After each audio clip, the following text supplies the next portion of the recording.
podemos ver el final de esa etapa.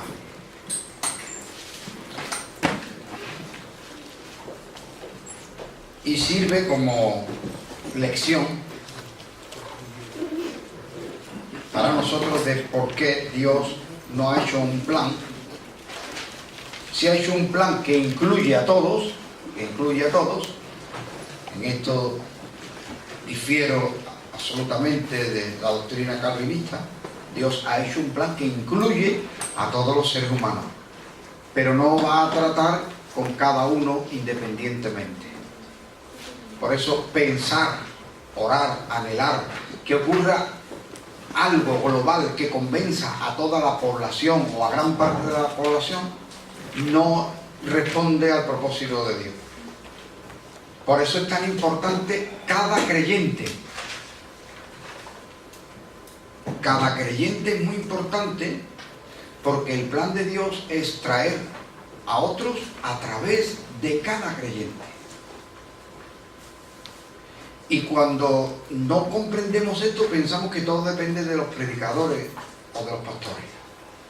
Yo, por ejemplo, nada tengo en contra, todo lo contrario, acerca de los medios de comunicación, de que se utilicen. Yo estoy a favor que se utilice televisión, radio, redes sociales, cualquier medio por el que podamos comunicar la bondad de Dios me parece oportuno. Pero no fiarlo a eso, porque hay una labor que cada uno de los creyentes debe realizar. ¿Por qué? Porque se nos llama ministros de la reconciliación. Hoy lo que tenemos en mente acerca de ministro es alguien a quien se le delega una cartera, una porción de la gestión del gobierno.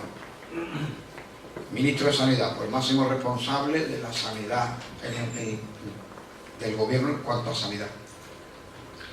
Pero el concepto bíblico de ministro es servidor, aunque no está en contraposición, porque a fin de cuentas un ministro está sirviendo a un gobierno y ese gobierno está sirviendo al ciudadano. ¿Verdad que sí? Eso. Pues nosotros, los creyentes, somos ministros de la reconciliación porque se nos ha delegado, atención, se nos ha delegado esa parte que tiene que ver con el gobierno de Dios. Tal como si fuéramos los diplomáticos, ¿no? Eres importante, hermano, hermana querida. Somos importantes, aunque no tengamos gran poder adquisitivo, aunque no hayamos terminado nuestros estudios, aunque seamos muy jovencitos o seamos muy mayores y creemos que ya por la edad, que no estamos con las mismas facultades, en fin, hay muchos motivos o razones por las que alguien puede menospreciarnos y hasta nosotros mismos podemos tenernos un poco. Pero, por favor, amado hermano, amada hermana, pueblo de Dios, tienes delegada una autoridad. Y es que el mundo, los seres humanos, están en abierta rebelión contra el reino de Dios, contra el gobierno y señorío de Dios. Están en hostilidad. Pero eso de la parte de los hombres, los seres humanos. De la parte de Dios no es así. Porque si fuera así, ya nos hubiese reducido, ¿verdad? Claro. ¿Por qué? Porque la intención de Dios es reconciliarnos consigo mismo. Bueno, ¿y entonces por qué somos nosotros necesarios? Voy a decir una cosa que te va a chocar, pero al final es real. Dios no puede reconciliarlos consigo mismo sin ti. Te choca, ¿verdad? Es como decir que Dios no puede algo. Bueno, no puede porque Él lo ha determinado así, pues. Pero como ese es el plan, Él sigue su propio plan. Y si ese es su plan es porque no había otro mejor. Y en ese plan, que es lo mejor, sin ti no se puede realizar. Entonces nosotros aquí Ahora en Génesis, capítulo 10 y 11, veremos que Dios nos ha mostrado, a través de esta etapa primera de la historia sagrada, que no funciona un plan con el que se trate con la humanidad en bloque. Ya el diluvio nos estaba preparando, que se reveló una parte del pensamiento de Dios. Dice, este es un punto de vista, y si el punto de vista de Dios es verdad absoluta. Todo lo que yo exprese son puntos de vista, que usted puede estar de acuerdo o en desacuerdo, no pasa nada. Pero cuando leemos en la Escritura Sagrada y captamos el punto de vista de Dios, téngalo por cuenta que esa es la verdad absoluta. Y Dios dice, no contenderá mi espíritu con el hombre para siempre. Por eso es que no se puede hacer un plan donde Dios trate con cada uno de la humanidad. No. Dios utilizará un pueblo que es mediador, ministros, servidores, delegados, para reconciliar al mundo consigo mismo. Una vez que estamos reconciliados, sí trata Dios con nosotros.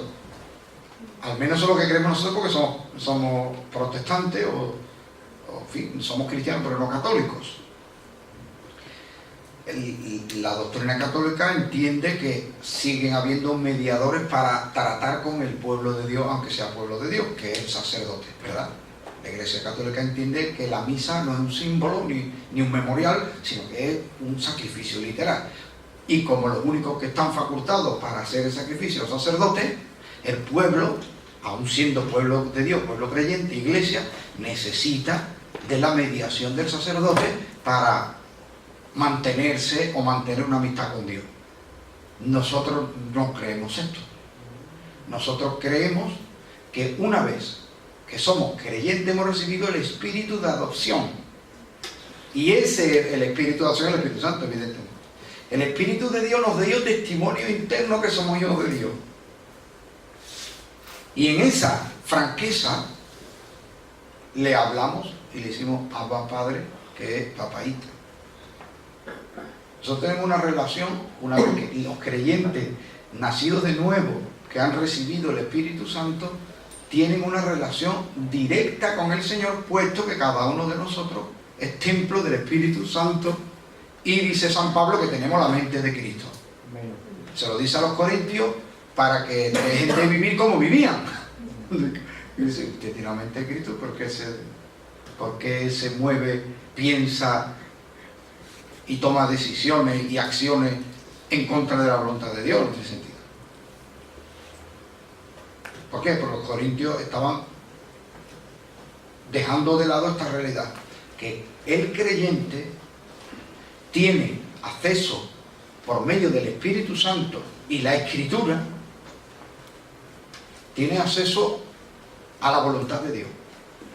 Y no solo a la voluntad de Dios genérica, no solo capacidad de captar verdades teologales, sino de hacer una aplicación oportuna de la voluntad de Dios, específicamente para mí y para mi ámbito de acción, de mi área de influencia. ¿Sí? ¿Me he explicado bien esto? ¿Sí? ¿Está captado? Entonces, nosotros como creyentes no necesitamos más mediadores que Jesucristo. Pero, ¿y cuando no éramos creyentes? ¿Qué pasa? Que alguien nos tuvo que ministrar. Porque esto es doctrina bíblica. El Espíritu de verdad redarguye al mundo.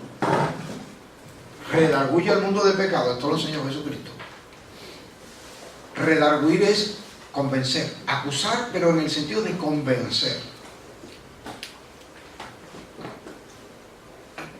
Establecer un argumento que sea correcto en forma y en contenido. De lo contrario no es un argumento.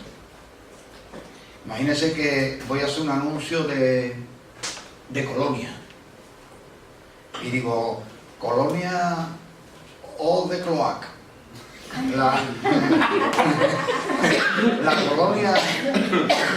la colonia de los hombres bravos, ¿no? Ahí no hay ningún argumento. No hay ningún argumento, es meramente una expresión persuasiva, tratando de persuadir. Al final estoy manipulando un poco los sentimientos de los varones para que usen ese perfume, esa colonia, ¿no? Porque dice, relaciona, pues soy un campeón, soy un triunfador, soy... y no es real. Pero tampoco te pueden decir, lo vamos a acusar de falsa publicidad engañosa. No, porque en realidad no hay ningún argumento. No hay premisa ni hay conclusión en realidad. El Espíritu Santo de Dios es capaz de alumbrar el entendimiento del creyente, o sea, del que no es creyente para que lo sea, capaz de alumbrar el entendimiento y es capaz de producir en el hombre las condiciones internas y externas necesarias para que oiga la llamada. Esto es difícil de explicar y muchas veces pues, algún predicador puede tropezar y los predicadores podemos decir alguna torpeza porque es tema difícil. Porque si lo explican mal, parece que la gracia no sirve para nada porque al final es cuestión del que elige o decide. Si lo explican mal por un sentido. Y si lo explican mal en el otro extremo, parece que la voluntad de Dios, del hombre es irrelevante. Porque al final no estás más que... eres una marioneta que Dios mueve los hilos. Las dos cosas son verdad. Una, sin la gracia de Dios no podríamos llegar al arrepentimiento, pero es necesaria una actitud que no sea hostil ni rebelde ni incrédula ante la llamada de Dios. Por eso dice con mucha claridad la palabra, si oyes hoy su voz, ahí está la llamada eficaz, no endurezca el corazón, ahí está la actitud del hombre. Bueno, para que el Espíritu Santo pueda llamarnos de manera eficaz, necesita a otra persona semejante. Porque levante la mano a alguien que haya llegado al conocimiento de Dios y de la fe por ciencia infusa. Nadie. Que haya llegado al conocimiento de la fe y de la salvación porque Jesucristo se le apareció directamente y le enseñó el Evangelio. Nadie. Un ángel. Nadie. Porque a un hombre que se le apareció un ángel para salvación le dijo que fuera en busca de... fue en busca de alguien que vino. O sea, Dios ha establecido que el trato para reconciliación con la humanidad sea a través de su pueblo. Primero era Israel, ahora es Israel, los que sean creyentes del Mesías de los de Israel y los que sean creyentes del Mesías aunque no sean de Israel. De dos pueblos hizo uno solo. Tampoco estoy de acuerdo con la doctrina que sustituye la iglesia a Israel. No sustituye. Caben los israelitas y caben los que no son israelitas. Caben todos los hombres de toda lengua, tribu, pueblo y nación que creen en Jesucristo, el Hijo de Dios. Pero Dios nos va a mostrar aquí, en este último episodio de esta primera parte del Génesis, que no va a tratar con los seres humanos de manera global. Tratará con sus hijos, con su pueblo, y llegará a ser su pueblo el que recibe a Jesús. Estamos hablando de nuestros tiempos. En tiempos de los profetas eran los que recibían las palabras de los profetas. Por eso dice, creed a mis profetas, no hagáis daño a mis ungidos. En aquel tiempo era creerle a los mensajeros de Dios. Lo que hoy para nosotros es la palabra, ¿verdad que sí? Pues es lo mismo. Yo no puedo decir, no, yo no creo yo creo que Moisés copió una serie de fábulas y lo puso ahí. No, si yo empiezo así, ya estoy desechando el testimonio de Dios. Creemos a la Escritura, y la Escritura, según dijo Jesús, y en la realidad, la Escritura da testimonio de Él. Pero ¿quién puede convencerme? Sí, el Espíritu Santo obrando a través de alguien que me está dando una explicación. Y a través de esa palabra, de ese amor, de esa explicación, de esa exhortación, de ese ejemplo, porque nuestra vida es ejemplo. De nada sirven mis palabras si mi vida no es ejemplo. Yo le hablo a mi vecino de que tiene que venir a Cristo, que tiene que, ¿verdad? Pero cuando me toca limpiar la escalera, no la limpio. Si me toca apagar la comunidad, no la apago y pongo el radio a topo a las 3 de la mañana y no puede descansar el vecino. Entonces, le puedo hablar de muchas cosas. Mi forma de vivir va a estorbar.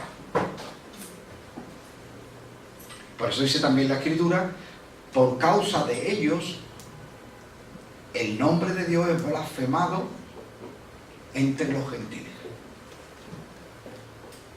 Si Dios hubiera elegido el plan de tratar con todo el mundo de manera de revelación mística,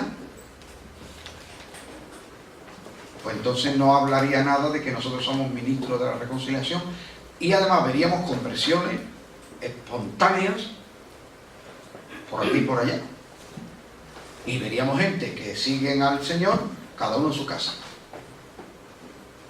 Normalmente se van agregando al pueblo del Señor, y cada uno de nosotros, cuando cuenta el testimonio, siempre hay un punto de partida. Alguien que me habló de Cristo, alguien que me mostró con su vida el amor y la justicia de Cristo, alguien que me cuidó como Jesucristo me cuida. Y a partir de ahí empecé a ver a Jesús en una persona. Porque Pablo decía, sed imitadores de mí, como yo lo soy de Cristo. Él tenía un conocimiento exclusivo, el conocimiento que tenían los apóstoles. Tenía un conocimiento exclusivo de haber visto al Señor, haber sido enseñado por Él, como dice San Pablo, no he recibido el Evangelio de hombre alguno. Entonces, en ese conocimiento directo que tenían del Señor, lo predicaron a las almas. Y las almas, por la obra y la gracia del Espíritu Santo de Dios, recibieron el testimonio y creyeron. Pero necesitaban como referente al apóstol. Por eso es apóstol enviado de Jesucristo a unas personas. ¿Sí? ¿Estamos claros ahí? Bueno, entonces vamos a echarle un vistazo al último episodio del trato de Dios con la humanidad en general, porque lo siguiente será el trato de Dios con los patriarcas.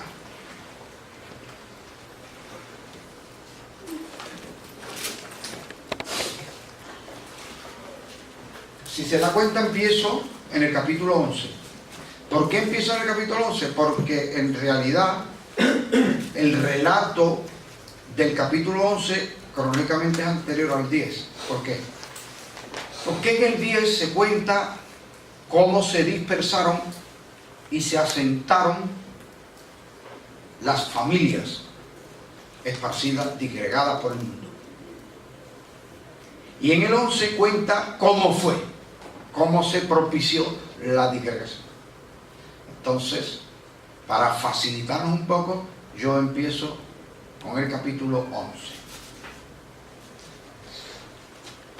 Tenemos como primer punto de análisis acerca de este episodio, tenemos a Nimrod, el primer anticristo. Nimrod es el primer anticristo. Aquí estamos viendo, esto es un hecho, un relato real, esto ocurrió, pero estamos viendo un esbozo del final de la humanidad. Si esto va a ser el final del trato de Dios con la humanidad en general, para empezar a tratar con el pueblo de Dios y tratar con la humanidad a través del pueblo de Dios, Así será el final de lo que se puede conocer como el tiempo de los gentiles, donde el pueblo que vive sin Dios tiene libertad de acción. Muy interesante en el discurso de Pablo a los atenienses es fundamental. En mi opinión debiera ser objeto de estudio profundo, especialmente en todos los que tengan un llamado a la predicación. Una de las cosas de lo que podemos extraer de ese discurso de Pablo a los atenienses, les dice, citando a los poetas griegos, que decían, en él vivimos, nos movemos y somos. Le dice que nos movemos. Luego les dice que Dios puso límites, dispuso los tiempos y los límites de su habitación. ¿Qué quiere decir esto? ¿Qué le está diciendo Pablo a los atenienses? Atención, los atenienses habían sido, los griegos, habían sido el imperio anterior. Cuando Pablo está hablando a los atenienses, impera Roma, ¿cierto? Cierto. Anteriormente habrían imperado los macedonios, lo que llamamos Grecia también, ¿no? Aunque Alejandro no era ateniense, bueno. Pero el deseo de tanto Alejandro como su papá era restaurar Grecia a la gloria que tuvo antaño, aunque la Grecia clásica no tenía aspiraciones de conquista. Pero la idea era volver a hacer resurgir el resplandor de Grecia y expandirlo al mundo entero. Y efectivamente el mundo entero fue helenizado. Pero la hegemonía de los griegos se perdió en detrimento de los romanos, y los romanos estaban imperando. Bueno, para el tiempo que Pablo está hablándole a los atenienses, Atenas es una ciudad de las que menos importancia política y económica tenían en el tiempo. Mucho más relevancia tenía Tesalónica, que había sido capital de la provincia, y no Atenas. Así que es muy interesante que le diga a los atenienses que ese Dios desconocido para ellos es el Dios que ha prefijado los tiempos. Ahora no era el tiempo de dominio de Grecia, ahora era el tiempo de los romanos. Y fijaba los límites de las fronteras, porque esos son los límites de la habitación, es una forma poética de decir las fronteras. Y ahora me preguntarán, hermano, pero ¿y cómo lo sabes esto, no? Es sencillo. ¿Cuál fue el primer imperio de verdad global y digno de tener en cuenta, por lo menos desde el plano de vista de Dios? Porque los hititas son anteriores a Babilonia, estoy hablando de Babilonia, ¿no? Pero el imperio hitita es irrelevante para la historia sagrada.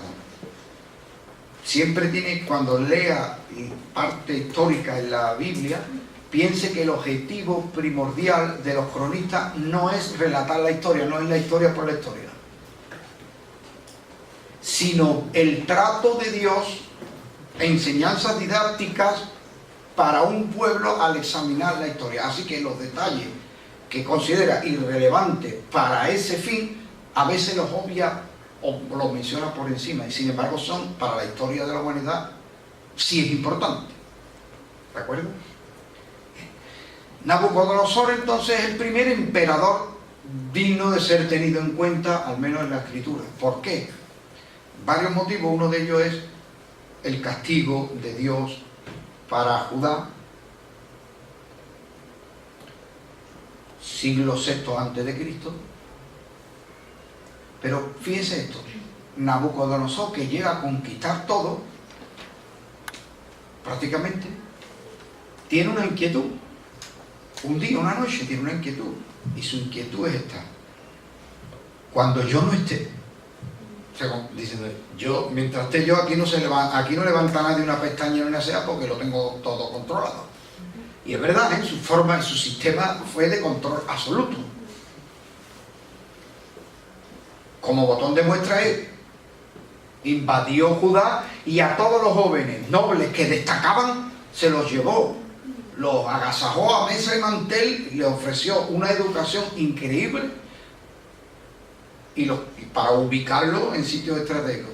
¿Quién va a levantarse como cabeza de ningún pueblo si está reclutando a lo mejor a la élite y los está privilegiando? Pues ya está. O sea, atención, ¿quién era Nabucodonosor? Él dice, bueno, cuando yo me vaya, ¿quién vendrá y si podrá mantener esto? Y con esa inquietud hay que ver la enfermedad de las personas que están obsesionadas con el control, ¿verdad? Y el dominio. Dios mío, son muy infelices. Este hombre, muy feliz. Este hombre era el amo de todas las personas del mundo y te cuesta ahí perturbado diciendo, ¿qué va a pasar el día de mañana? Y Dios le dio un sueño y Dios se encargó que nadie pudiera saber ni el sueño ni la interpretación, pero se la reveló a un muchacho hebreo. Y cuando le reveló, dice, ha soñado con una estatua efigie. ¿Era una efigie de qué? De hombre varón. No era de un elefante, ni era de un árbol, ni de un lagarto. Era del hombre. ¿Por qué? Porque ahí se van a ver los imperios del hombre sobre el hombre. Nosotros ya hemos visto que el hombre estaba hecho para señorear en la tierra, pero no está hecho para señorear uno sobre otro. Otro detalle de la conferencia o sermón, predicación que da Pablo a los atenienses, le dice que de un linaje hizo a todos los hombres. Así que cuando yo leo en un comentario bíblico de Génesis, o alguien decir que, hombre, el relato bíblico habla de Adán, pero que Dios creó más gente, digo, ¿ahora qué hago con él? ¿Qué hago bonito?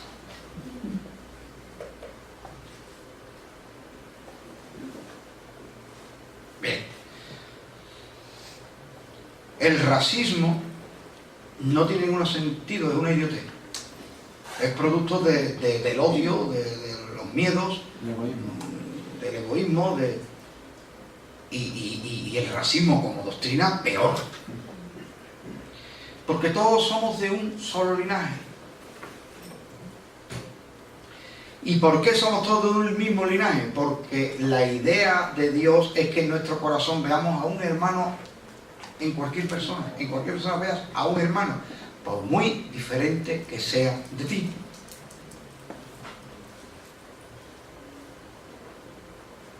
Porque pensemos que Dios creó varios linajes. Uno se llama Adán 1, Adán 2, Adán 3. Pecó Adán 1, ¿no? Entonces los de Adán 2 hubiera seguido el propósito con ellos y Adán 1 va afuera, ¿no? Claro. Y ahora Adán 2 consigue más logro que Adán 3 y dice, hermano, yo soy de Adán 2, tú eres de Adán 3, verás que tú eres de Dios también, pero tú eres inferior. Tú eres menos de Dios que yo.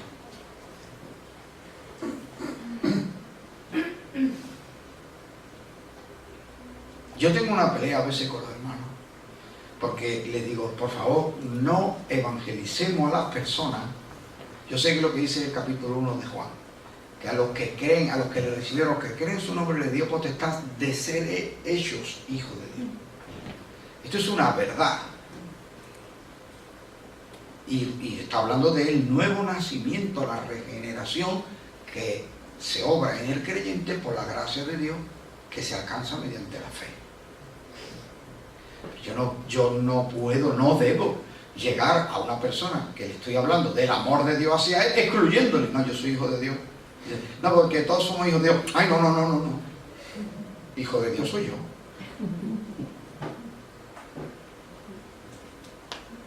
Entonces, sí, hay una verdad, claro. Igual que también hay una verdad que dice que todos los que tienen a Cristo tienen la vida, el que no tiene el Hijo no tiene la vida. Pero se imagina que yo voy por ahí predicando con la película esta fatalista, que solo con el cartelón, se los vaya a quemar en el infierno, los del diablo. No, es verdad, son hijos del diablo. No, pero hermano, por favor. ¿Y el amor de Cristo por dónde aparece? Porque si alguien podía habernos dicho, diablo, inmundo, vaya a morir, no soy hijo, soy animales, soy criatura, pero criatura en el sentido animales. Jesucristo era el que podía habernos dicho eso. Y no lo hizo. Solamente le llamó perra a una señora y a su hija. Pero hay que entender por qué lo hizo y en qué contexto. En el contexto que su propio pueblo, gran parte de su propio pueblo, lo rechazaba y no creía en él. Y se fue de allí con sus discípulos, salió de la tierra de Israel y se fue a una tierra donde eran enemigos históricos de Israel. Y viene allí a esa señora a pedirle un favor. Y Jesús le dice, no se le puede dar. Fíjate qué argumento. Pensemos qué argumento, pero es producto de una falacia de la religión judía. Por lo menos de la religión judía de aquel tiempo. La falacia era esta: nosotros somos pueblo de Dios, los otros son perros. Entonces, siguiendo las premisas y los axiomas que había en la mente de la gente que habían sido adoctrinada en esta visión, en esta cosmovisión, veían el mundo como los hijos de Dios, el pueblo de Dios, los perros. Entonces Jesús le dice a ella, que seguro que la había oído alguna vez o había sentido el trato de los judíos hacia ellos. Estos son perros, estos, mira, estos comen puerco, estos comen sangre, estos son perros, estos son inmundos. Y él le dice a la mujer, no está bien dar el pan de los hijos a los perros. El argumento parece incontestable. Sería incontestable si Dios viera al resto de la humanidad como la veía el judaísmo de aquel tiempo. Al menos lo más extendido, ¿no?, de la secta de los fariseos de aquel tiempo, que hoy esa secta no existe. Aunque haya personas que tomen la misma actitud, porque seres humanos somos y cometemos los mismos errores al paso de los años. Bueno, respuesta de la mujer. Ella no puede ni va a romper el esquema mental que está en la mente de los discípulos, de la mayoría de los practicantes de la religión judía, y que ella misma también había recibido. Ella lo dice, yo no pienso que seamos perros, somos personas. Este argumento es falaz, es un argumento inválido, puesto que se está dando por sentado que somos perros. Luego la conclusión es errónea. No. Mire la respuesta de la mujer no es tan lógica como de fe, aunque tiene su lógica. Dice, ¿cierto? Pero los perros comen las obras de los humanos. Por más duro de corazón que sean las personas, si tienen un animalito, un perrito, le dan de comer. Entonces le está diciendo ella, yo soy un perro, mi hija es un perro, nosotros no somos pueblo ni nosotros no contamos. Cuando tú alivies, sanes, bendigas a todos tus hijos y a todos los tuyos, cuando te quede una sobra, cuando te quede lo que no queráis vosotros, dámelo a mí. Y Dios le dijo, vete porque está hecho. ¿Qué? ¿Con quién está tratando? Con su discípulo. Está diciendo, ella quiere sobras y está todo entero, porque lo están rechazando. Acababan de decirle que él hacía cosas por el poder de los demonios, que él no era de Dios, porque si fuera de Dios no sanaría el sábado. Sanar es una obra. Dios prohibió las obras en sábado. Si sanó en sábado, no es de Dios. No, es gran argumento.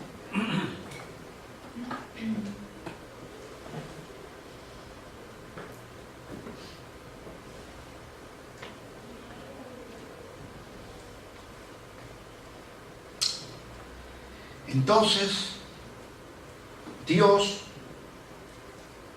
ve al resto de la humanidad,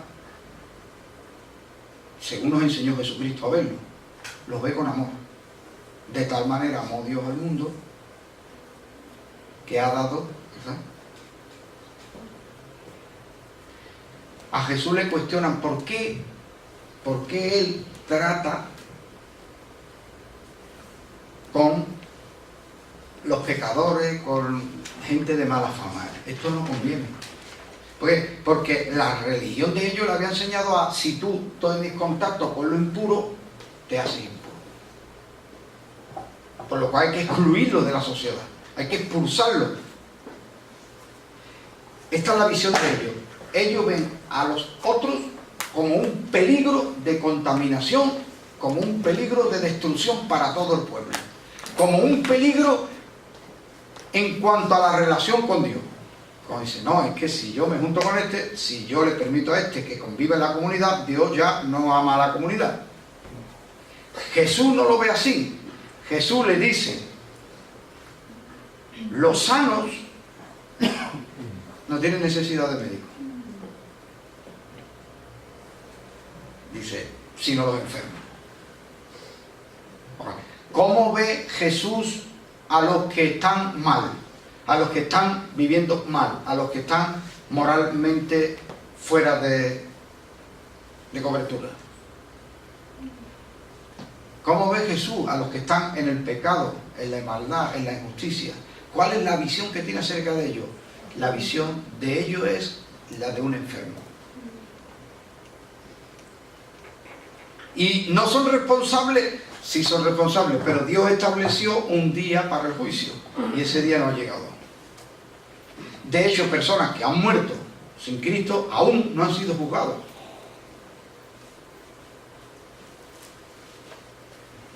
Porque hay un día para el juicio.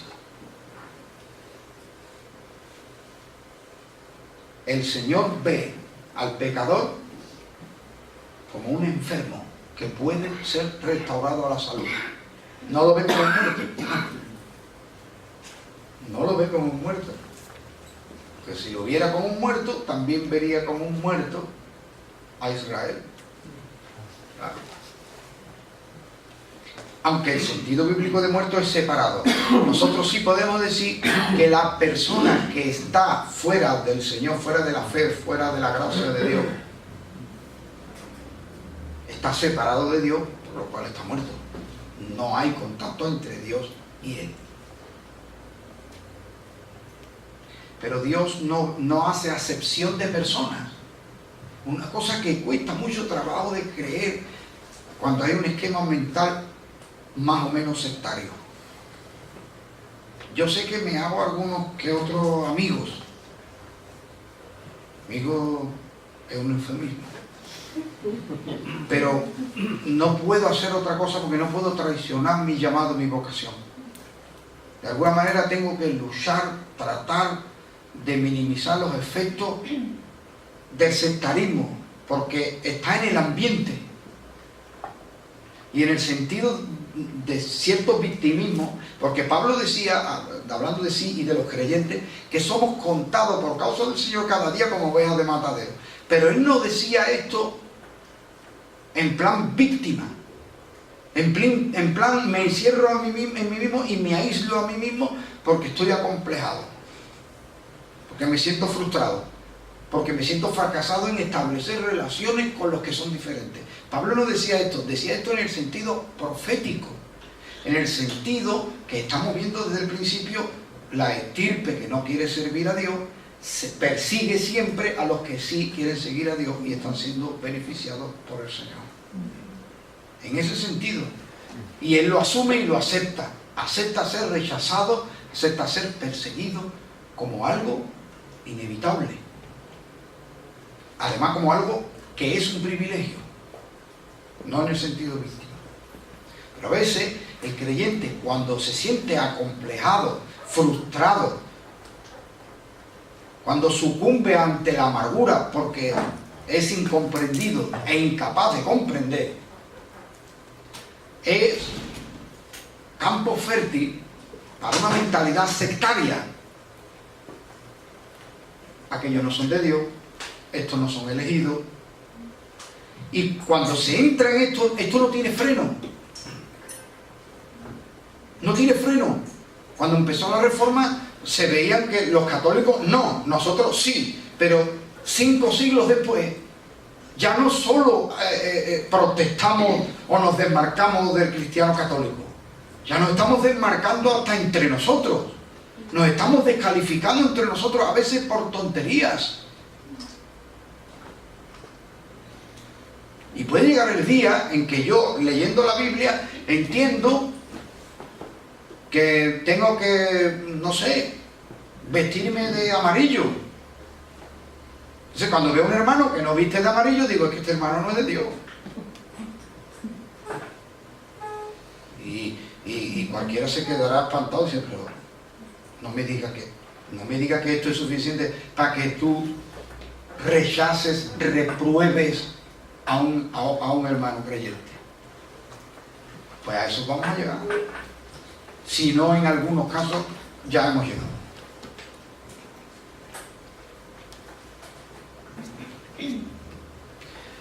La disgregación es un muy mal síntoma. Yo he establecido ya algo. Todos los hombres a ojos de Dios somos iguales, puesto que no hay acepción de personas. ¿Hasta ahí está usted de acuerdo conmigo? Amén. Pero Dios no trata con toda la humanidad en general, porque trata con los que tienen contacto directo con Él, los que tienen el Espíritu, los que son ahora morada de Dios, los que son de su iglesia, los que son de sus llamados aparte, los que son de su rebaño. Y a través de estos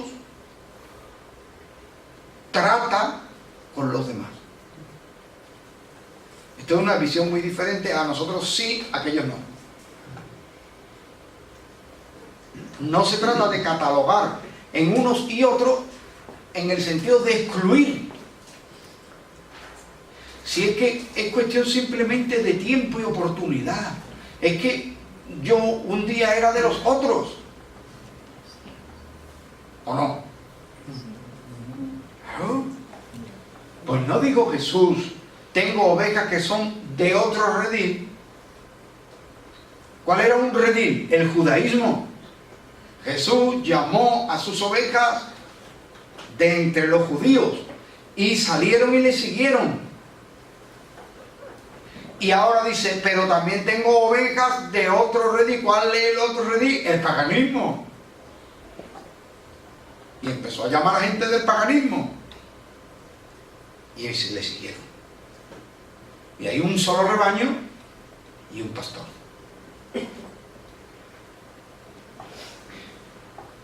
Y pensemos en el redil. Es un lugar donde están las ovejas guardadas, esperando que venga su pastor. Y unos estaban esperando, sabiendo o sin saberlo, siendo más o menos conscientes, estaban esperando el judaísmo. Estos eran más conscientes porque tenían promesas, tenían palabras, ¿verdad que sí? Pero ¿y los que estaban esperando sin conocimiento?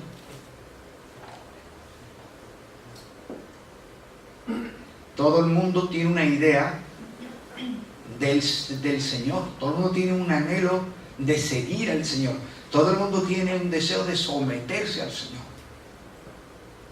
Y hemos de partir que todos los hombres somos iguales y de manera natural, sin ser manipulados, sin ser oprimidos, sin ser manejados, sin que establezcan esquemas mentales desde pequeñitos, todos los hombres rechazarán por naturaleza el imperio, el dominio, el señorío de otro hombre.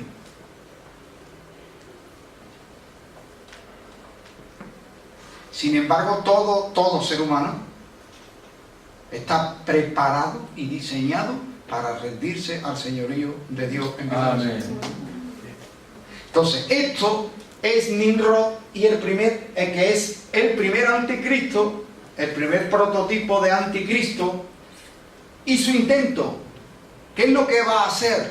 Intentar suplantar a Cristo y mostrarse ante la humanidad como el Señor del que ustedes dependen.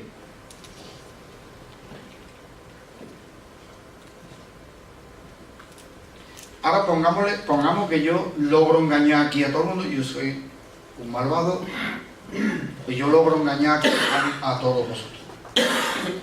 Y yo le hago creer a ustedes que ustedes van a ser incapaces de recibir ninguna bendición de Dios si yo no se la pido al Señor para ustedes.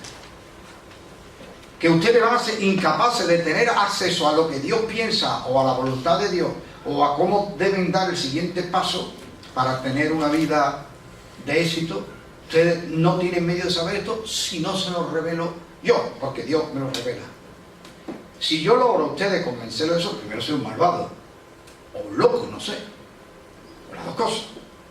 Bueno, si yo logro convencerlo, puedo acusar sin ningún temor de rebelde a todo el que discrepe conmigo. Pero atención, imagínense que yo soy un entrenador de fútbol y yo le digo al equipo, pues hoy toca carrera continua, ¿no? Y dice un futbolista, no, yo no quiero carrera continua. Y yo le digo, no, sí, hoy toca carrera continua. Y me dice que no, y le dice a los demás que no nos hace falta carrera continua, y yo le digo, pero usted se está rebelando. Yo se lo puedo decir. ¿Por qué? Porque yo tengo una autoridad sobre ese grupo para lograr unos fines.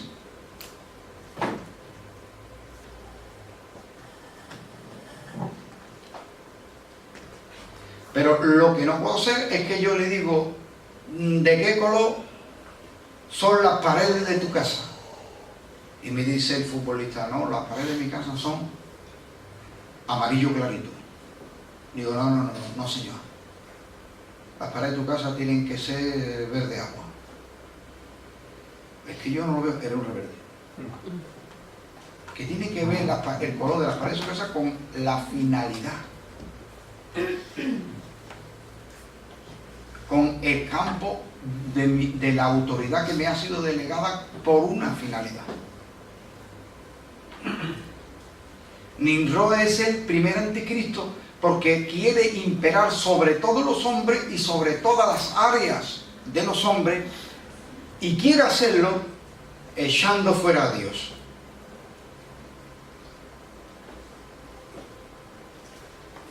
Ese es su intento. Entonces en el capítulo 10 tenemos las diferentes culturas esparcidas, y luego en el capítulo 11, los últimos 20 versículos, tenemos desde Sem, la genealogía, hasta Taré, y es una introducción a la edad patriarcal. El personaje, vamos a examinar un momento al personaje, a Nimrod como primer anticristo. Capítulo 10, versículos 8 al 12. Quien llegó a ser el primer poderoso en la tierra. ¿Se ha dado cuenta de eso? ¿Se ha dado cuenta de ese detalle? El primer poderoso. Si lo leemos así corriendo, pues no lo captamos. Nimrod es el primer empoderado. Nimrod es el primer hombre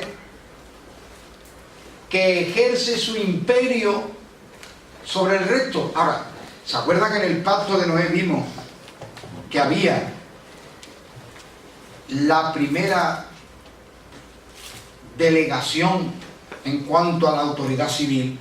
Es oportuno el gobierno civil a partir del pacto de Dios con Noé. ¿Por qué? Porque hace responsable a Noé como cabeza de la humanidad de no permitir la violencia, erradicar la violencia. ¿O no es el fundamento por el que se le delega la autoridad? La autoridad no se me puede delegar para que yo haga lo que me dé la gana, pues, porque entonces soy yo autoridad en mí mismo. Y ya estoy violando el propósito de Dios, que dice multiplicar y sojuzgar la tierra, pero no dice sojuzgar unos a otros.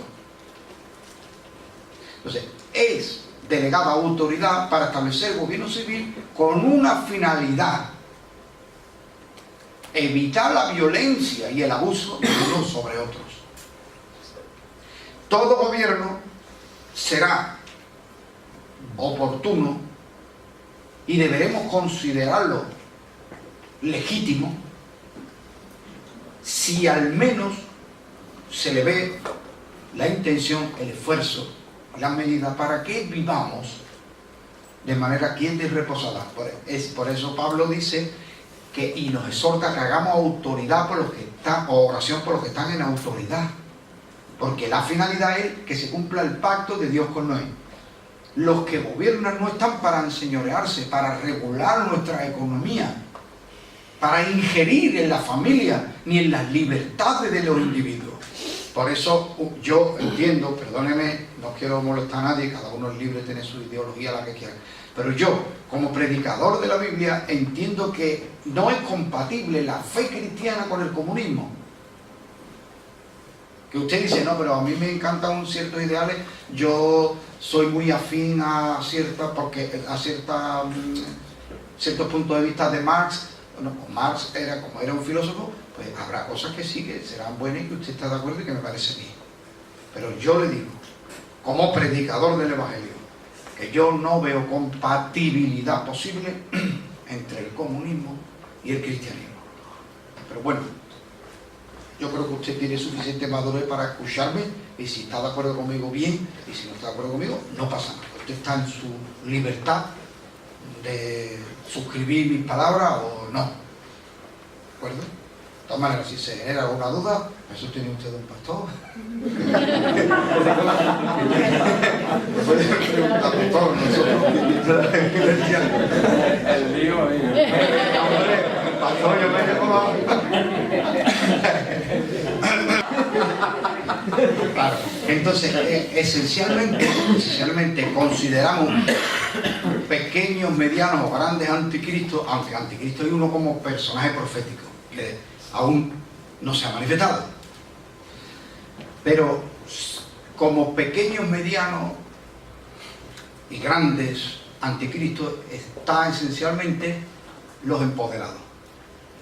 Lo hemos leído, ¿no? El primer poderoso de la tierra. Entonces este es el perfil del anticristo. ¿Quién? Alguien que ejerce su hegemonía, su imperio, su señorío sobre los semejantes. ¿Y por qué he mencionado yo el comunismo? Porque me podrá decir, también había otro tipo de gobiernos autocráticos, autoritarios, dictatoriales, de otra filosofía, a lo mejor de derecha o de ultraderecha. Sí, es cierto, también son anticristos, pero ideológicamente lo más parecido al reino del anticristo es el comunismo, por una razón: porque finge que es para el pueblo y por el pueblo, pero en realidad quita las libertades al pueblo. En una sociedad capitalista, y no hablo capitalista en cuestiones económicas, sino en cuestión de libertad y de propiedad. Por ejemplo, yo puedo generar mi propia seguridad social, yo puedo procurar mi propia jubilación.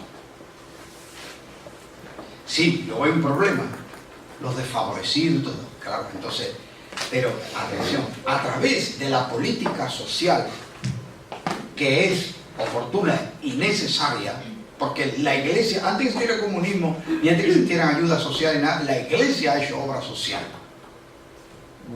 Porque ¿quién mantenía a las viudas?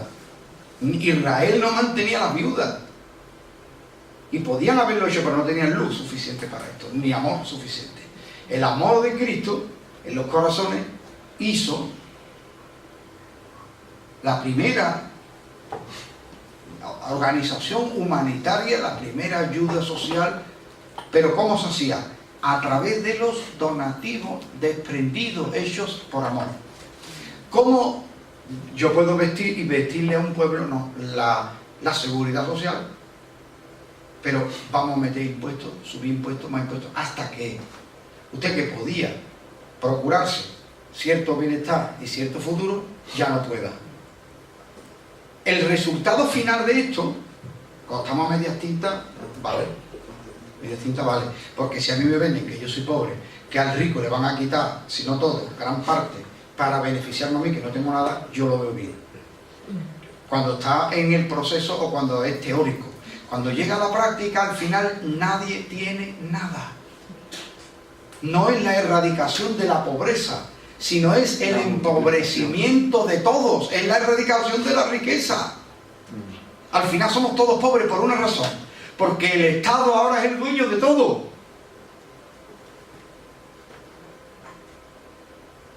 Puede que usted no esté de acuerdo conmigo. La historia dice que sí. Pero ese es un camino hacia el gobierno del anticristo. Por eso verá que ha instalado en la mente, es que pastor, estoy hablando cosas y yo normalmente no entro en ciertas profundidades, porque sé que es difícil, es duro, porque me encuentro con esquemas mentales uno sobre otro, que a veces necesitan años para que eso se rompa. Pero bueno, por alguna razón hoy me estoy sintiendo animado a hacerlo. Dios sabrá. ¿Vale? En cualquier otro tipo de gobierno, aun siendo autoritario o dictatorial, normalmente se respeta la creencia. Porque desde la Grecia clásica hasta los paganos sin cultura o cualquier otro tipo de manifestación religiosa, entienden que el hombre trasciende hacia algo, que el hombre está orientado hacia algo mejor que él. De ahí que se cree, desde los vikingos que pensaban que expulsaba al Valhalla y estas cosas, desde ahí hasta el musulmán que cree en el paraíso, el creyente que cree en el reino de Jesucristo, el judío que también tiene una fe. En cualquier tipo de manifestación religiosa se piensa en algo mayor que el hombre, que le trasciende y que vamos orientados hacia esto. Permitir esto, permitir la libertad de credo y de religión, limita el ejercicio del poder absoluto del pueblo. El pueblo no puede, no debe creer en nada más que en lo que le diga el partido. Al final no es la democracia, no es el poder del pueblo, es el poder del partido. Y el partido lo gobiernan o lo dirigen 2 o 3 personas que matan a quien tengan que matar, que degradan a quien tengan que degradar, que coaccionan o que sobornan a cualquiera. Entonces, el primer anticristo es el primer empoderado. ¿Por qué lo desarrollo de esta manera? Porque se puede ver anticristo desde gobiernos dictatoriales o imperios mundiales históricos hasta un padre de familia que no vea desarrollarse a sus hijos. Por eso hablo de pequeños anticristos, medianos y grandes anticristos. Mire, no dice la Biblia, el hombre dejará padre y madre y se unirá a su esposa. Dice, dejará. ¿Y qué pasa cuando yo tengo una esposa y mi papá me gobierna a mí la vida? No la mía es la de mi esposa. ¿Qué pasa cuando mamá gobierna no solo a su hija, sino al marido de su hija?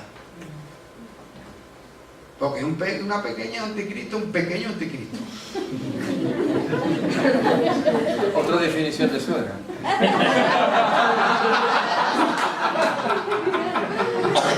¿Vale? El empoderamiento. Si yo como predicador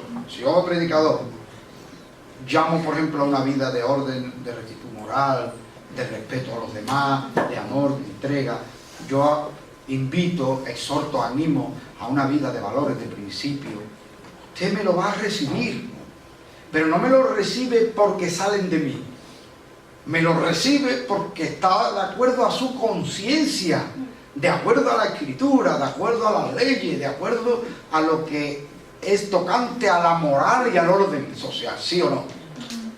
Pero si yo empiezo a decir, usted tiene que ver la vida como yo la veo, usted tiene que pensar como yo pienso, usted tiene que hacer lo que yo le diga, usted se tiene que dedicar a lo que yo diga, usted se puede casar con quien yo diga y no se puede casar con quien yo no diga, yo soy un pequeño anticristo.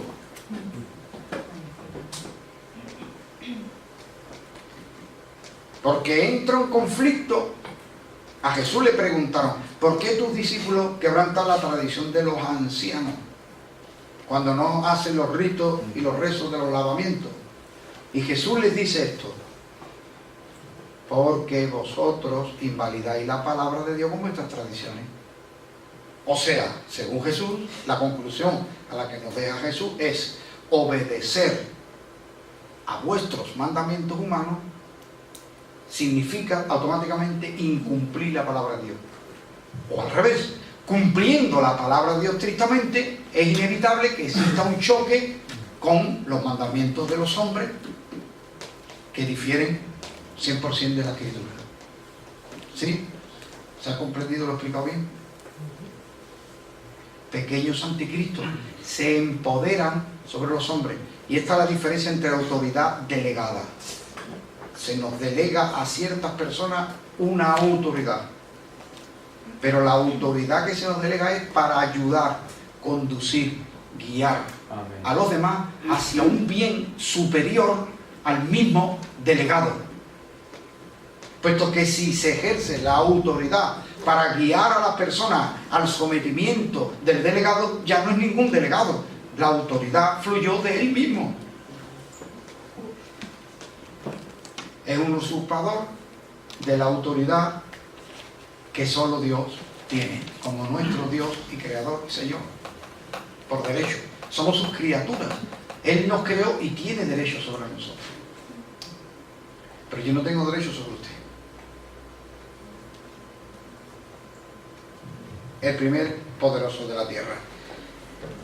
Este fue vigoroso cazador delante de Jehová. Yo que respeto a las personas que se casan, bueno, cuando están en su libertad y si las leyes vigentes se lo permiten, pues yo no tengo nada que decir. Pero en el pacto con Noé, ¿se acuerda que dijo Dios: demandaré la sangre de quien la derrame? Si derramo sangre de un animal con el objeto de comerlo, y lo hago con respeto y reverencia, sabiendo que la vida la da Dios, y yo la quito porque Él me permitió quitarla para alimentarme, yo no estoy haciendo ningún atentado contra un principio, un fin en sí mismo, vivir. Todo el que vive es fin en sí mismo, vivir, porque Dios le dio el ser para que siga siendo, y solo Dios determina cuándo dejo de ser, ¿verdad? Un poderoso cazador es alguien que demuestra su capacidad de matar, matando. Se muestra superior a los demás hombres matando y comiendo, pero matando más que lo que él necesita. Y los que no tienen capacidad para perseguir o matar o apresar, dependen ahora de lo que él le dé a cambio de temor, a cambio de lealtad.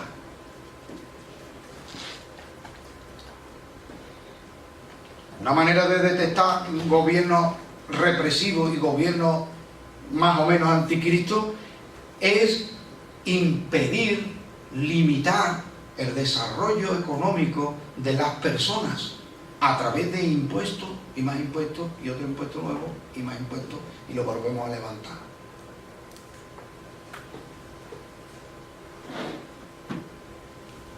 Es imposible que el ciudadano ahorre, es imposible que la mediana empresa se convierta en grande ni la pequeña en mediana, es imposible. Porque igual que el desnivel de la tierra y el efecto de la gravedad hace que todas las aguas que caigan del cielo van a los ríos y los ríos van a la mar, la economía está diseñada de una manera en que todo lo que produzca el ciudadano y el trabajador irá llegando al mismo lugar.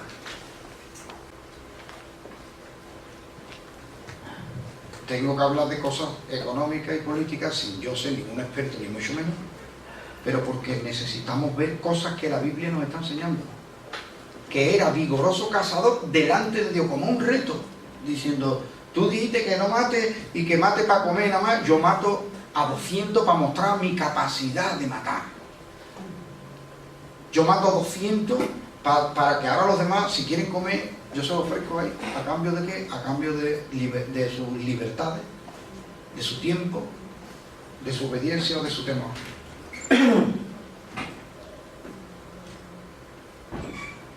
Y fue el comienzo de su reino Babel. Ahí empezó todo estos negocios y allí terminaron.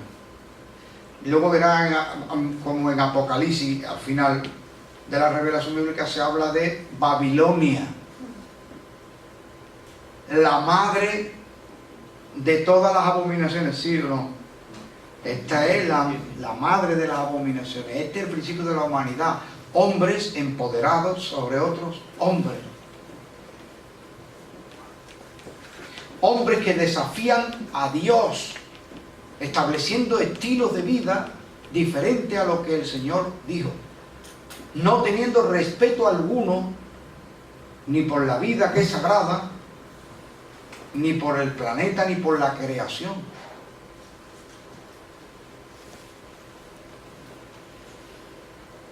Edificó Nínive, Rehoboth, Cala, ciudades.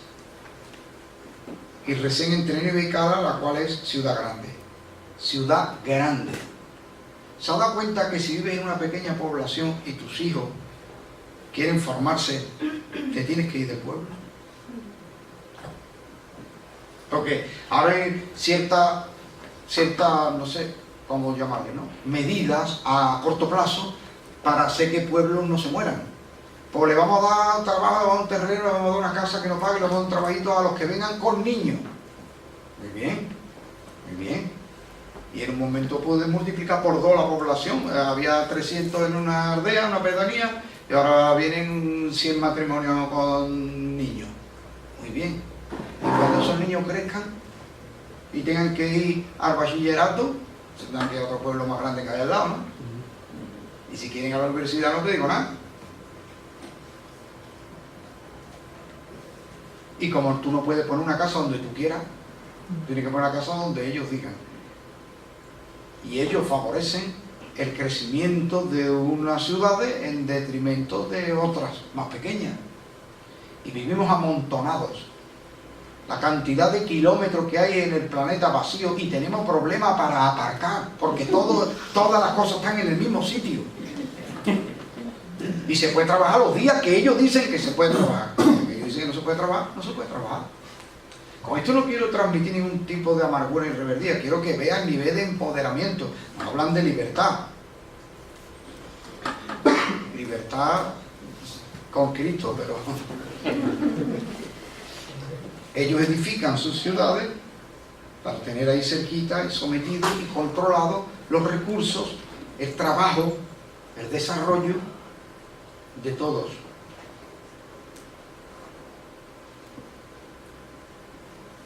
Bien, sigo un poquito.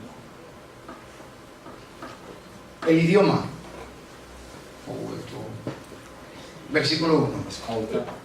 Tenía entonces toda la tierra una sola lengua y unas mismas palabras. Tenía toda la tierra un solo lenguaje. Muy bien. Quisiera darles una charla, pero ni tengo tiempo ni les quiero aburrir, acerca de lo importante. Es que es un milagro el poder transmitir el pensamiento, los sentimientos, mis experiencias a otros, de tal manera que la asimile sin haberlo vivido. Esto es un milagro. ¿Y cuál es el vehículo? Porque no existe esto de la, ¿cómo se habla? Telepatía. Eso no existe. No existe. Dios permitió que nos comunicáramos, que comunicáramos sentimientos, emociones, ideas, experiencias. ¿Cómo la comunicamos? A través del lenguaje. La facultad de razonar. Razonar como un proceso mental. Pero también está el razonamiento como la expresión del razonamiento. A la expresión del razonamiento le llamamos argumento. los procesos de razonamiento de mi cerebro, puedo transmitirlo a otro. Y otro puede evaluar si mi proceso mental es correcto o incorrecto, si mi argumento es válido o inválido, si es plausible o no lo es.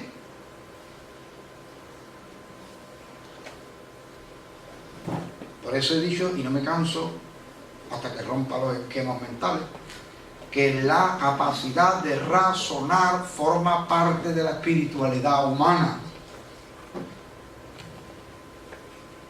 No razonar no es espiritual.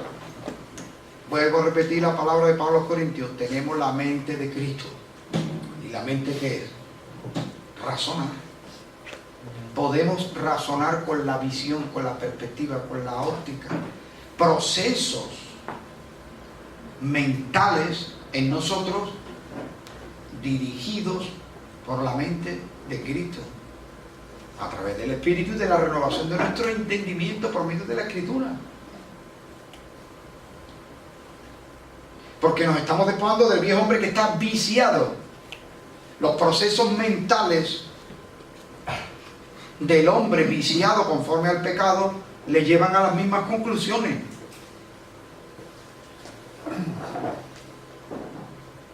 De ahí que el discernimiento, yo no creo, el discernimiento, se habla de los dones del Espíritu, uno de ellos discernimiento de espíritu. Sí, discernimiento de espíritu será la capacidad de discernir qué espíritu se puede estar moviendo. Pero existe el discernimiento no como un don que es dado no a todos. El discernimiento como la facultad de poder diferenciar qué es o qué no es. Y créame que el espiritual es la persona que, siendo creyente, ha nacido de nuevo, pero no camina en base a las pulsiones, a las pasiones del viejo hombre, sino que se conduce, se dirige, piensa, ve, se orienta por medio de la palabra del Señor, que es la que renueva nuestro entendimiento. Eso es ser espiritual, eso es caminar espiritualmente. Por eso tengo que decir una y mil veces si es preciso: razonar forma parte de nuestra espiritualidad. Claro, razonando en base a las verdades bíblicas, no a lo que le parece. El mundo no tiene discernimiento, porque el mundo va por impulsos, por pasiones. Observe movimientos multitudinarios reivindicando cosas. ¿Quién sabe, quién está versado sobre lo que están reivindicando o reclamando? Muy pocos, muy pocos. Los demás están allí por un impulso, porque se les ha incendiado, porque se les ha agitado.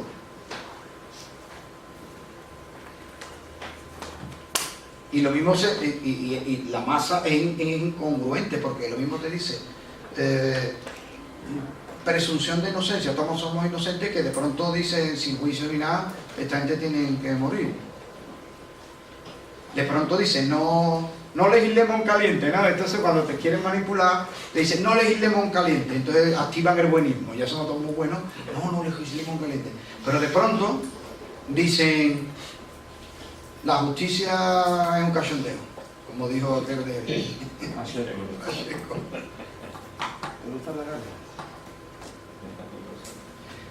Bien, el idioma es el vehículo por el que se hace cultura.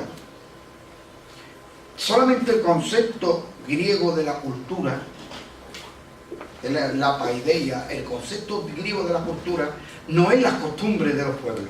Mi cultura, tu cultura, la cultura de ellos. No, ese concepto en realidad no es el más apropiado. Porque, verás, si cultura es las costumbres de los pueblos, ¿sí? ¿Qué es la incultura?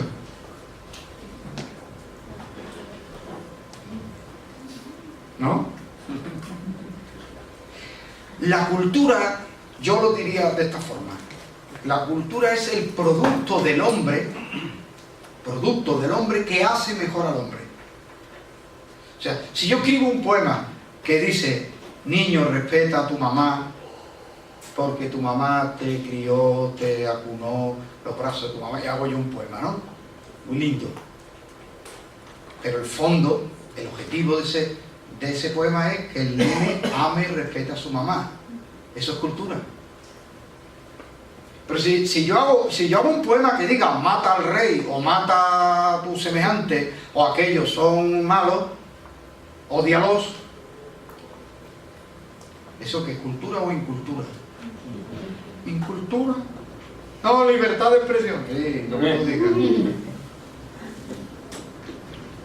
Qué lástima me da. Es que los humanos sin Cristo no tienen discernimiento alguno. Están gobernados por los empoderados. Ningún empoderado quiere que el pueblo piense, ni que sea culto. No quieren que sean buenos ni hábiles. El primer daño que se le ha hecho a la cultura, en mi opinión, es dividir el saber en asignaturas. Ese es el primer daño que se le hace. ¿Usted piensa que la música no tiene nada que ver con las matemáticas? Pues tiene mucho que ver. Lo mismo. La música lo mismo. Luego ves que Pitágoras era músico, era matemático y era filósofo. El saber, dividir el saber en asignaturas hace que hay gente que sepa mucho, entre comillas, de algo y no sepa nada de otra cosa. ¿Usted cree que eso es posible? Eso no es posible. Aunque sí es cierto que tenemos más capacidad para ciertas ramas del saber. Pero el saber está conectado. Es una manera de tener aislada la capacidad de saber. Han memorizado y han aprendido cosas que le van a ser útiles para hacer a los hombres como herramienta, pero nunca pensadores, libre pensadores. El idioma es el vehículo de la cultura. Si nos entendemos y podemos comunicarnos sin barreras, se transmitirá y se va a propagar la cultura o la barbarie también. Ahora, la perversión semántica impide la transmisión de la cultura. ¿Qué pasará cuando para mí blanco signifique lindo y para usted blanco signifique feo? Que cuando yo le diga, ¿qué blanco es usted? Usted se enoja conmigo. Y yo ni siquiera sabré por qué se enojó.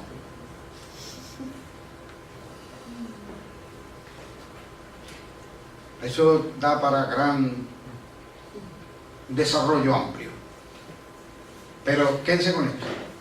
La manera de propagar las ideas, buenas o malas, la cultura o la falta de la misma, o la contracultura, porque está la incultura, la cultura, pero también está la contracultura. Esto es rap que te dice que te va a pegar un tiro, eso no es cultura. Lo diga quien lo diga y le gusta a quien le guste. Un rap que dice que me va a pegar un tiro, o una canción que diga que matemos a los otros, o una música que diga que los negros son malos, o una que diga todo producto del hombre que no hace al hombre mejor, sino peor, es contracultura. La fe y las creencias y la religión hacen al hombre mejor o peor. Mejor. Quizá nosotros sabemos que todos los caminos no llegan sino Jesús, el único camino, ¿verdad? Entonces, las religiones son otros caminos, sí, en cuanto a salvación. Pero en cuanto a cultura, todas las religiones, salvo las que son prohibidas, porque no, todas las religiones intentan motivar lo bueno en el hombre, por lo cual deben ser considerados cultura, aunque no estemos de acuerdo.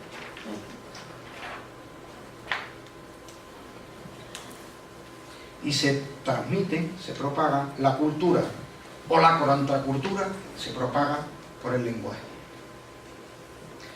¿Qué es lo que se va a transmitir a través del lenguaje, hermanos míos? Un proyecto de hacer una torre para ser más que los demás que pueblan la tierra. Pensemos que Nimrod y su familia y su gente no saben quiénes hay en el resto del planeta. El planeta no está explorado, no está... ¿sí o no? Lo que piensan es, hagamos una sociedad que sea superior a las demás y demostraremos nuestra superioridad haciendo una torre que se vea desde cualquier lugar. Seremos referente mundial y haremos una torre que llega al cielo. O sea, es un asalto a los cielos. ¿Quién vive en los cielos? Dios. Vamos a llegar hasta Dios. ¿Piensa que los hombres no tienen esa idea? Sí la tienen. ¿O no dijo un pensador, Dios ha muerto? Le hemos matado. Esa es la idea. Quitar a Dios de nuestros corazones, de nuestra esperanza, de nuestro enfoque, para ponerlos a ellos. ¿Me da 2 minutos? 2 minutos. 2 minutos. Gracias. La tecnología. Ladrillo cosido. ¿Cuánto ha avanzado el hombre en tecnología? Mucho. Pero ha avanzado algo en valores, en principio, en justicia. La tecnología no necesariamente ayuda a la cultura, ni a la bondad, ni al alivio de los pobres. La tecnología la ha usado el hombre malvado para el beneficio de unos pocos. En una fábrica que trabajaban 50, trajeron una máquina que iba a hacer más fácil el trabajo y los trabajadores aplaudían hasta con las orejas. Traerán una máquina que hará que el trabajo sea menos duro, sí, pero también hará la máquina que hagan falta menos hombres. Y de los 50 trabajadores fueron 40 al paro. Y de los 10 que quedaron, solo iban a ser necesarios 5 los que sabían operar con la máquina. Y entonces empezaron a competir. Y quisieron ir a la universidad no para ser cultivados, que viene de cultura. Quisieron ir a la universidad para aprender a ser el técnico de la máquina. Por eso cuando te dice el hijo, papá, mamá, yo quiero estudiar filología. ¿Y de qué va a comer, niño? Y quiero estudiar teología. ¿Y eso va de comer?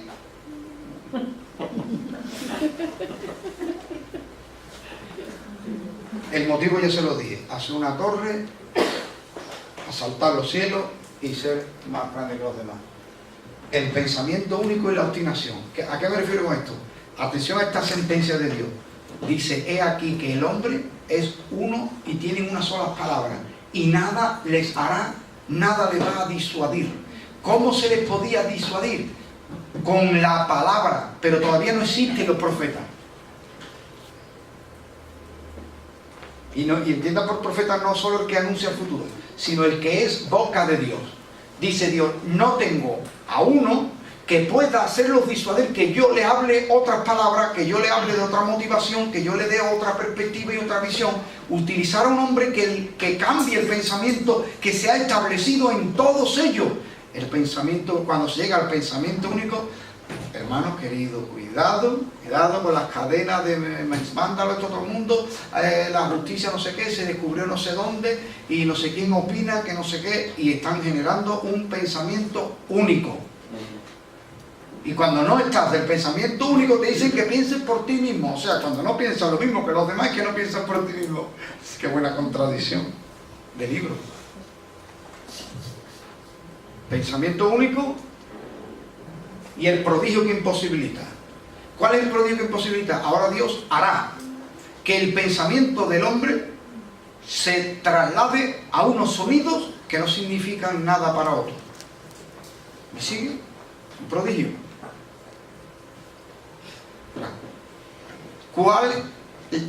Con esto voy a terminar. ¿Cuál es la antítesis de esto? Prepárese, agárrese ahí a la silla, no vaya a ser. ¿Cuál es la antítesis de esto? Esto lo hizo Dios. Dios hizo que los hombres que tenían un mal sentir, un proyecto contrario a Dios, les hizo que hablaran de tal forma que no se entendieran. Y así no pudieron continuar la obra porque no se podían comunicar. ¿Sí? ¿Cuál es la antítesis de esto? Pentecostés. Amén. Pentecostés, donde los judíos por su desobediencia habían sido esparcidos por el mundo y perdieron el idioma. Ya no hablaban todos hebreo. De hecho, casi ninguno hablaba hebreo porque hablaban arameo u otro tipo de dialecto de cualquier lugar. Griego sí hablaban casi todos los que estaban cultivados. El hebreo se había quedado prácticamente para las cosas religiosas, pero no todo el mundo lo sabía. De hecho, por eso se originó la necesidad de traducir la Biblia al griego, que fue un proyecto de los 72 rabinos, cuestión que llamamos la Septuaginta. Esto lo digo para que los judaizantes no los engañen ustedes, hermanos, que si el Evangelio en hebreo, que nada de esto. Las citas que hace San Pablo en todas sus epístolas son prácticamente de memoria. Y las citas que hace son citas directas de la Septuaginta. ¿Qué Biblia utilizaba San Pablo? La Septuaginta, una versión griego copiado del hebreo al griego en Alejandría. Bueno, cuando el Espíritu descendió sobre aquellos galileos que no tenían estudio, hablaban por el Espíritu las maravillas de Dios, de tal manera que todos los judíos de la dispersión los entendían. Esto es lo contrario de esto. Esto les dejo yo a la puerta de una conclusión. He puesto la puerta y entré. ¿Cómo yo no me entiendo con mis hermanos?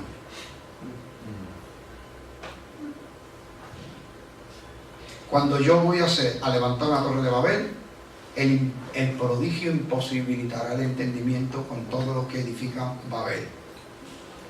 Y acabarán divididos y dispersados. Cuando es el Espíritu Santo el que habla por nuestra boca y la intención de nuestro corazón es el reino de Dios, nos entenderemos a la perfección. Al menos para poder seguir construyendo. Gracias por su tiempo, que el Señor los bendiga. La semana que viene empezamos con Noé.